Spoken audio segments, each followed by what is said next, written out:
नमस्कार। आज हम एक टाइम मशीन में नहीं बल्कि एक जासूसी मिशन पर चलेंगे। मिशन ये पता लगाना कि आखिर इतिहासकार यानी हिस्टोरियंस हजारों साल पुराने भारत के राज खोलते कैसे हैं। तो चलिए सुरागों की इस दुनिया में एक डुबकी लगाते हैं। ये सवाल सोचिए, काफी बड़ा है ना? मतलब जब कोई आंखों देखा हाल बताने वाला ही ना हो तो सच का पता कैसे चलता है? ये बिल्कुल एक डिटेक्टिव के काम जैसा है। एक ऐसी पहेली सुलझाना जहां हर सुराग, हर छोटा सा क्लू कहानी का एक नया पन्ना खोल देता है।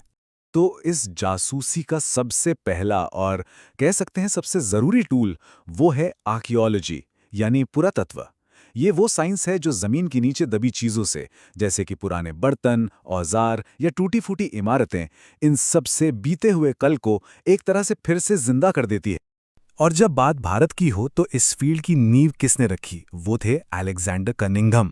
इन्हें फादर ऑफ इंडियन आर्कियोलॉजी भी कहा जाता है। इन्हीं की वजह से हमने अपने इतिहास को कहानियों से हटकर एक साइंटिफिक तरीके से देखना शुरू किया।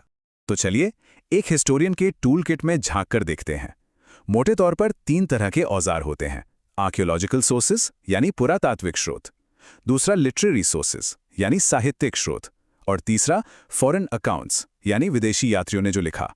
आज हम पहले 2 पर फोकस करेंगे क्योंकि कहानी का सबसे बड़ा हिस्सा वहीं से निकल कर आता है। तो शुरुआत करते हैं पहले टाइप के सुराग से, आर्कियोलॉजिकल सोर्सेस।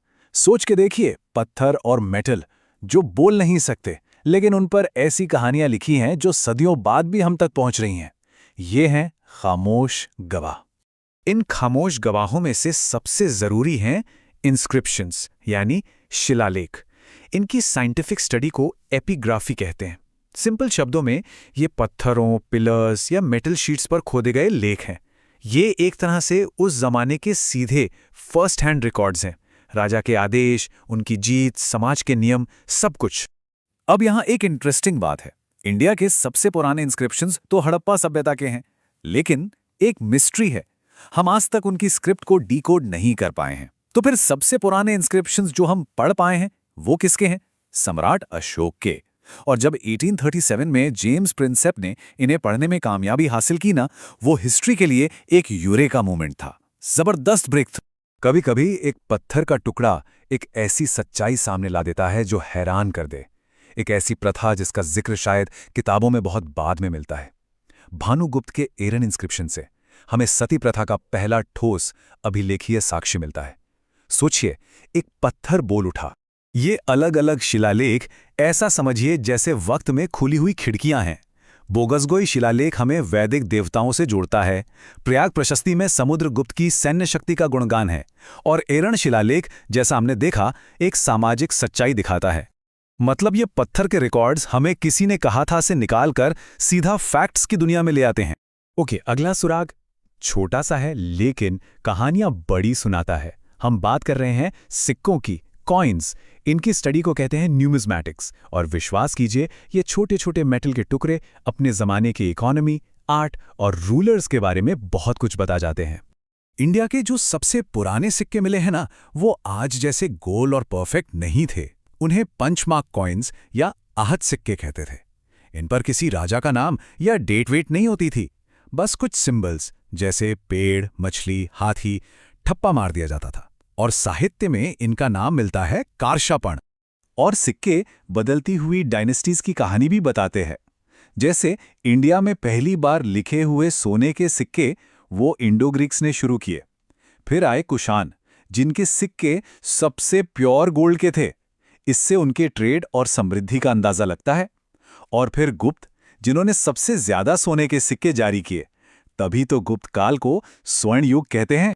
एक सिक्का किसी शासक की पर्सनालिटी के बारे में क्या बता सकता है? ज्यादा कुछ नहीं, यही लगता है ना? लेकिन नहीं। महान विजेता समुद्रगुप्त, उनके कुछ सिक्कों पर उन्हें वीणा बजाते हुए दिखाया गया है। मतलब एक इतना बड़ा सम्राट एक संगीत प्रेमी भी था। इतिहास का ये पर्सनल टच देखिए, कमाल है। अच्छा, अब बात करते हैं मिट्टी के बर्तनों की।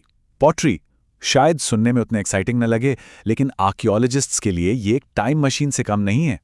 हर दौर के बर्तन बनाने का स्टाइल अलग था। समय के साथ ये स्टाइल बदलता गया।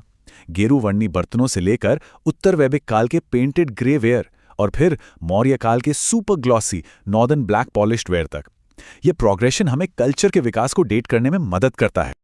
और आखिर में कला, आर्ट खुद एक गवाह है।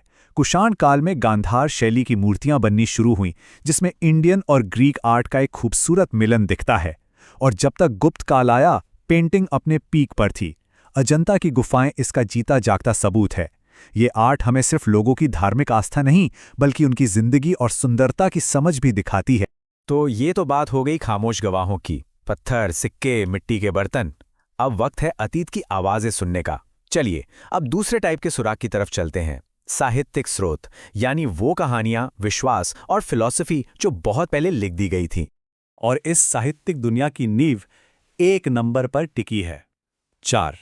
ये हैं 4 वेद, ऋग्वेद, यजुर्वेद, सामवेद और अथर्ववेद। ये ब्राह्मण साहित्य के सबसे पुराने और सबसे बुनियादी ग्रंथ हैं, और इन चारों को एक साथ संहिता कहा जाता है।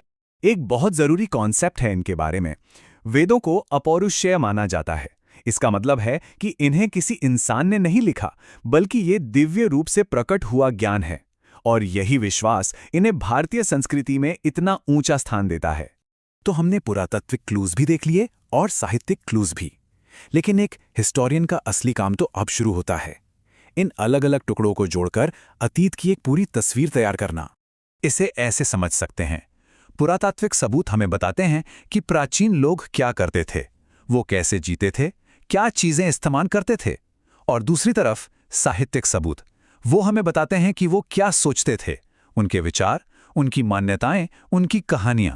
तो एक इतिहासकार का काम इन पत्थरों, धातुओं और शब्दों को एक धागे में पिरोना है, ताकि अतीत की कहानी सामने आ सके। इतिहास बस कहीं पड़ा हुआ नहीं मिलता, उसे इन अलग अलग सुरागों से बहुत ध्यान से जोड़ा जाता है।